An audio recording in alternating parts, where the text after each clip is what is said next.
Vamos lá, início de temporada de um Cruzeiro que terminou muito forte, uma janela mais forte ainda, e de um Galo que não passava nenhuma confiança. Quando você assiste o Cruzeiro jogar, pode ser o do ano passado ou desse ano, tá? Esse jogo de sábado. Quando você assiste o Cruzeiro jogar e quando você assiste o Atlético jogar e você traça algum paralelo, que o torcedor por vezes não gosta, mas é impossível não fazer, você entende muitos dos problemas que o Atlético vive. O clássico ainda nem começou e já tá pegando fogo nos bastidores. Antes mesmo da bola rolar, a mídia nacional já colocou o Cruzeiro e Atlético no centro do debate. E antes de começar esse vídeo, eu já quero saber de você aí. Existe favorito para esse clássico? Diz aí.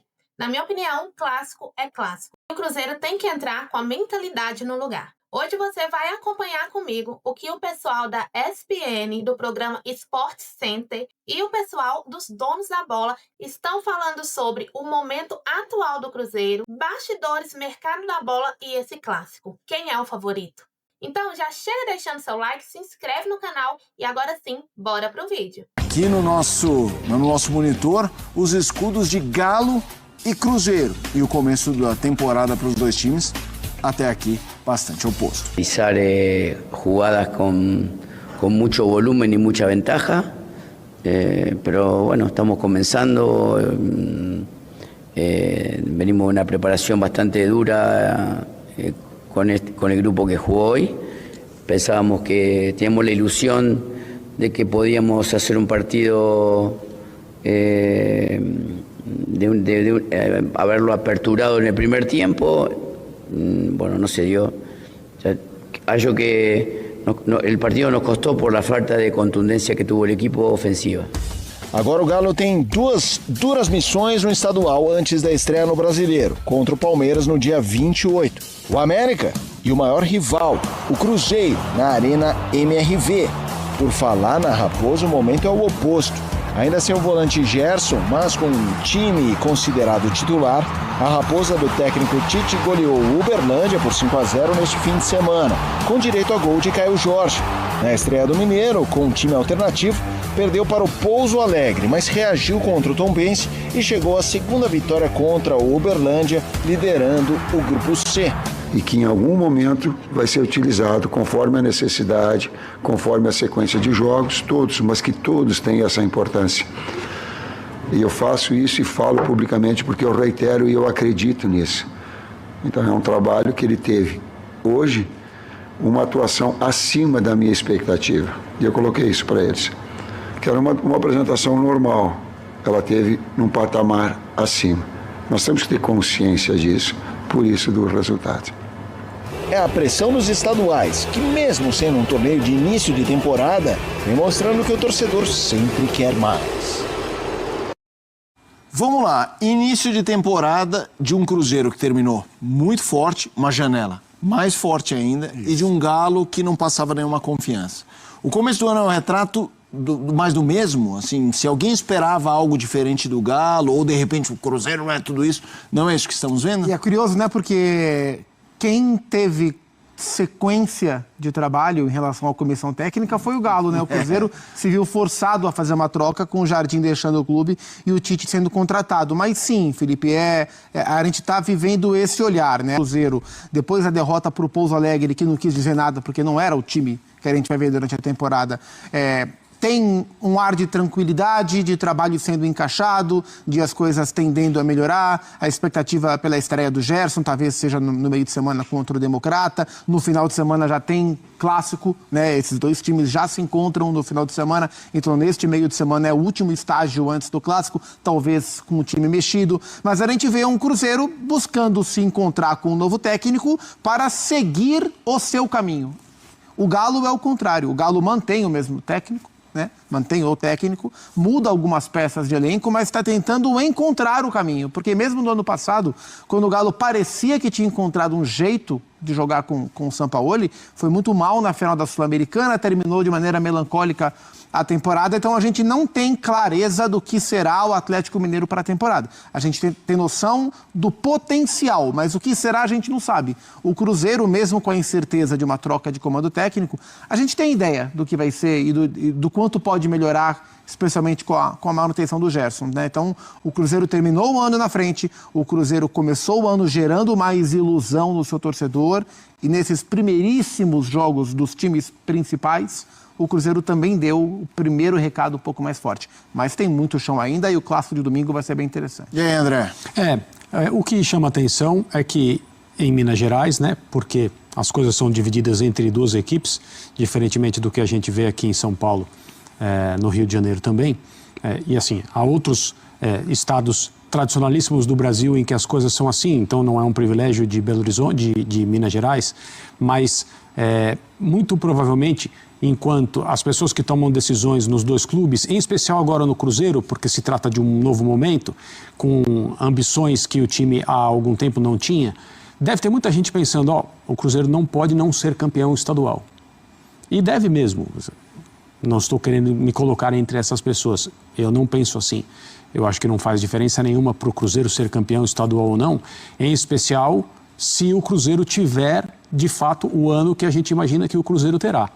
O estadual ele pode somar a alguma coisa. O estadual ele nunca será algo a ser lembrado, independentemente das expectativas que as pessoas tenham. Mesmo num ambiente como esse, em que há uma tendência a ter uma valorização maior por causa da rivalidade e porque a vivência, eu acho, dos dois torcedores principais em Minas, do atleticano e do Cruzeiro, é uma vivência ainda muito ligada ao que acontece por causa dessa rivalidade. Então, clássico não se discute. É uma data especial, nobre, mesmo que seja ainda em janeiro. Vale a pena ver, o torcedor tem que investir, tem que entender da forma que, como sempre, entendeu esses encontros. Mas, para um time, de novo, em especial o Cruzeiro, que tem planos de disputar o Campeonato Brasileiro até o fim para ganhar, de ser um candidato à Copa Libertadores, olha a comissão técnica que tem, os jogadores que fazem parte do elenco, quem chegou, quem não saiu. O ano do Cruzeiro é um ano que olha muito mais para fora de Minas Gerais do que para dentro. Mas eu tenho certeza que tem muita gente que acha que o Cruzeiro não pode deixar de ser, justamente por isso, não pode deixar de ser campeão estadual. O Cruzeiro rejeitou mais uma oferta do Como da Itália pelo lateral esquerdo, Kaique, na ordem de 10 milhões. Hoje pela manhã, põe o tweet do Daniel Abreu aí, que deu essa informação e que um monte de gente chupou e não deu crédito para ele, bando de escrotos. O Cruzeiro recusou a nova proposta do Como da Itália na casa dos 10 milhões de euros, incluindo bônus pelo lateral esquerdo, Kaique, de 22 anos. Uma fonte importante me afirmou que os italianos gostam muito do atleta e que estão subindo as propostas. Devemos ter novos investidos nos próximos dias. E aí, depois dessa mensagem aqui, dessa chuitada do Daniel Abreu, eu entrei em contato com uma pessoa do Cruzeiro e perguntei, por quanto vocês liberam o Kaique? Aí ele disse, não vamos abrir valores, porque se eu abro o valor e daqui a pouco sai por um valor menor, olha o cuidado, você prepara, tem que ter esse cuidado. Se eu abro o valor e ele sai daqui a pouco por um valor menor, vamos dizer assim, vendeu mal, vocês não sabem negociar, falar que o Pedrinho não sabe negociar, é loucura, né, irmão? Então é o seguinte, aí o que eu perguntei? Aí ele falou, está acima de 10. Aí eu falei, ok, mas acima de 10 pode ser 20, 30, 40, 50. Falou, entre 10 e 15. Vamos chutar 13 pilica? Nossa, acho baixo. Pro Kaique. Entre 10 e 15 baixo. Pode ser 15, não pode? Pode. Se for 15, pode. Vale? Cara, eu acho 15 um valor muito justo para ter um lateral que tá no radar do Ancelotti para poder jogar pela seleção brasileira, cara.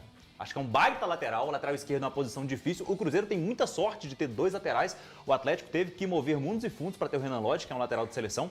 Mas quantos clubes no Brasil podem ter a sorte de dizer que estão resolvidos na posição de lateral esquerdo? Pouquíssimos. O Rubens é um bom jogador. O Rubens é polivalente, o Rubens pode jogar de meia esquerda, pode jogar de ala, pode jogar de volante. O Rubens foi vendido por 13 milhões de euros, se eu não estou enganado, 13 ou 12 milhões de euros, agora deu um branco. Eu acho que teve uns valores que é por meta, tem uma coisa assim. Eu acho que o total do combo é 12,5, uma coisa assim.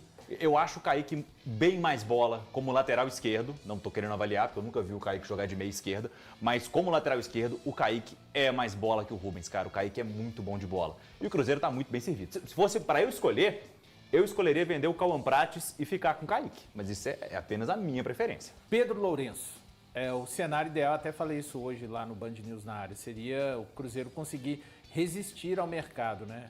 O Pedro Lourenço, tudo indica que vai fazer esforços para manter. Se ele fez esforço pelo Caio Jorge, aí quando eu falo do Caio Jorge é porque a gente está falando do artilheiro, do cara que faz gols, artilheiro do Campeonato Brasileiro e da Copa do Brasil, para ficar com o Caio Jorge. A renovação do Matheus Pereira está sacramentada, é só questão da gente saber que dia o Cruzeiro vai anunciar de forma oficial. Eu penso que o Cruzeiro também vai se esforçar, talvez não consiga manter os dois laterais. Hoje o Borussia, até informação que eu tenho, o Borussia está muito mais persistente pelo Cauã Prats do que o Como pelo Kaique. Pode ser que o Cruzeiro perca um lateral agora e eu diria que a probabilidade maior é de perder o Cauã Prats.